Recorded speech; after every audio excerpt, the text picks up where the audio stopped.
Hey everyone, it's me, old buddy Ben Kliewer with that hashtag show, broadcasting to you from this strange blue void. Today's show, as always, brought to you by Neft Vodka, reminding you to please drink responsibly. Also brought to you by Death Wish Coffee.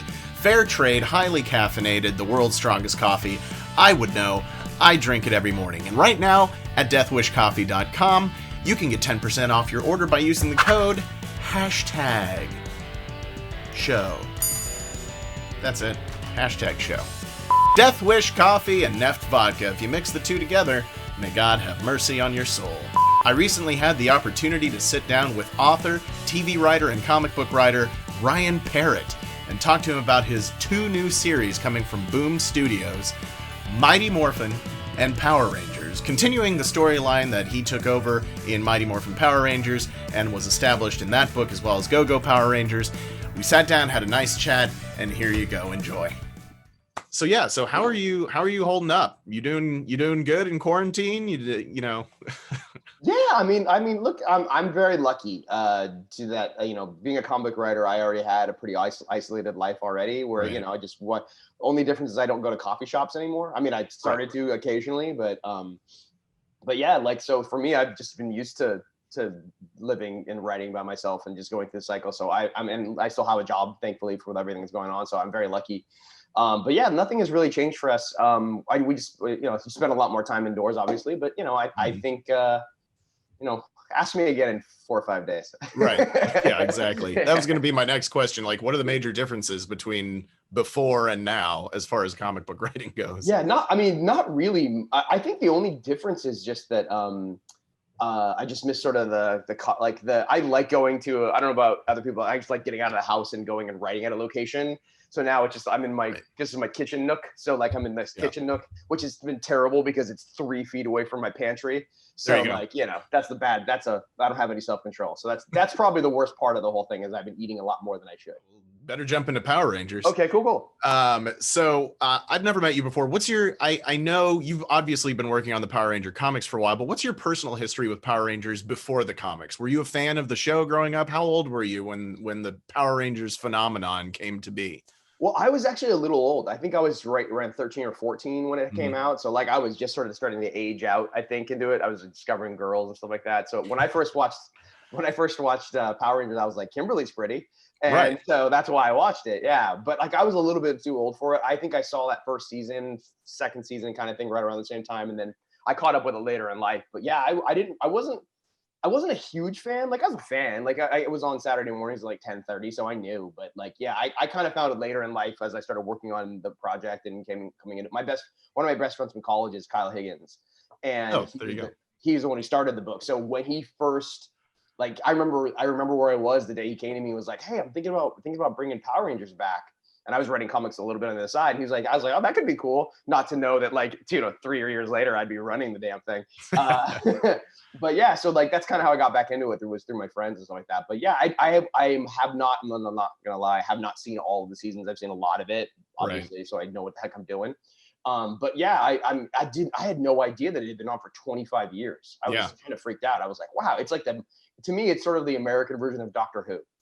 Right, exactly. Like everybody, all the fans have their favorite, their favorite team. Yeah, it's a little cheesy. It is. Like, look, I'm not telling the fans something they don't already know. It's a little cheesy. They're figuring it all out. But if you love it and have that sort of connection to it, it can really be nostalgic and fun and stuff like that. So, like, it's really the Doctor Who of it all is kind of crazy. Right. Back to the topic at hand. Sorry, I appreciate your analogy, though, of connecting Power Rangers to Doctor Who in that way. So, as far as the new ones go, we've got Mighty Morphin #1. We've got Power Rangers #1. So we're launching into a new era, at least from our perspective as the readers. Clearly, we're continuing the storylines established in previous iterations. So what can you tell us that you're excited about or that fans should be excited about moving forward into these new eras of Mighty Morphin and Power Rangers? That's a very well-worded question. I would say that what I'm excited about is I've been writing Power Rangers for about the main line of Power Rangers for about a year. And one of the hardest parts about that was the fact that we had 2 teams and like 47 characters to fit into every single issue of the book, which was an exceptional amount of people. So people would get like a line, and that would be their character development for that week or the arc. Right. Yeah. So the nice thing about splitting off the book into Mighty Morphin and Power Rangers is, for the first time, we're actually able to have one book focus on the modern day Power Rangers, which is a Tommy-led team of Billy, Aisha, Rocky, and why am I blank? Adam, thank you. And seeing and slowing the book down and kind of getting back to some of the sort of battle of the week kind of stuff, like the regular modern Power Ranger tales. At the same time, we're also going to dig into sort of some backstory. We're going to get into Eltar for the first time. So we're going to get into Zordon's backstory and who he was and how he grew and became the wise floating head mage that we all love. So that's the first book. So that's what's a fun thing for that. And then the other book is for Power Rangers. We're following the Omega Rangers, who are Jason, Trini, and Zach, who did not go to the peace conference, but instead became space traveling Power Rangers who go off and are sort of dealing with an intergalactic threat. So what I liked about it was, for me, I get to actually spend a little bit more time, get into the characters a little bit more, get into sort of who they are, how they arc, how they change, which was harder to do when you're just literally slamming everybody into one book. But they do interconnect in some interesting ways. And I think if you follow both books, you'll be able to start to see this larger story that's weaving through it. That's cool. And yeah, that's kind of where we're at. Yeah. That's awesome. Yeah. And I think we're running pretty close to time. We got a couple minutes left. Who's the new Green Ranger? Oh God. If I told you that, I'd have to get fired off the book. Say you'd condemn me to the Morphin grid. I would. That's a much better answer. Yeah, Pocket Universe. I will say this: the best answer I've been able to give is some people have a 100% guessed who it is, and some people who are 100% sure they know who it is are wrong. So when we picked the new Green Ranger, it was to try and I never intended to bring the Green Ranger back. I just thought there was something interesting about what it did to the story. I'm always interested in good storytelling. If you can tell me it'll create interesting character conflicts and storylines, that I'm into it. So I just thought there was something really fun about this, bringing that back. I just love the image of the White Ranger and the Green Ranger either standing back to back fighting or punching each other. Like, I just want to see that in the comics. So that's exactly what I was going to say. Cool. That just, even in the first appearance, you got the White Ranger and the Green Ranger, and I was just like, wow, as an old school fan. I was 9 years old in 1993 when it came out, so I was kind of like prime 9-year-old boy, like Power Ranger fan demographic. Yeah. So and then I've actually been going back through Netflix and rewatching it because every season is on Netflix. Thank God. So I've been going through it. Yeah, exactly. I think one of my favorite things is I was reading Mighty Morphin #1. There's a scene in there, and I won't give away anything, but Billy is at the command center and he's talking about his lunch and he has a sandwich, and Zordon says, "Can I have a bite?"